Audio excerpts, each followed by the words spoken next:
Government girls excellent liberty high secondary school principal ने 70 लाख से जायद के दरख्त बगैर नीलामी फरोख्त कर दिए। गार्ड ने भी अपना हिस्सा वसूल कर लिया।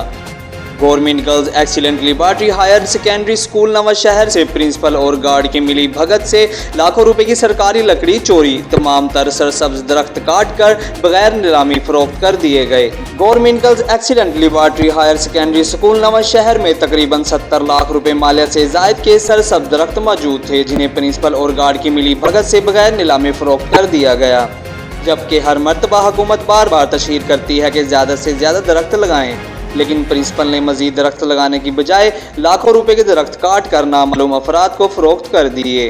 अवामी और समाजी हलकों ने डायरेक्टर एजुकेशन से मुतालबा किया है कि इसकी तहकीकात की जाए और मुलव्विस प्रिंसिपल और गार्ड के खिलाफ मुकदमा दर्ज करवाया जाए।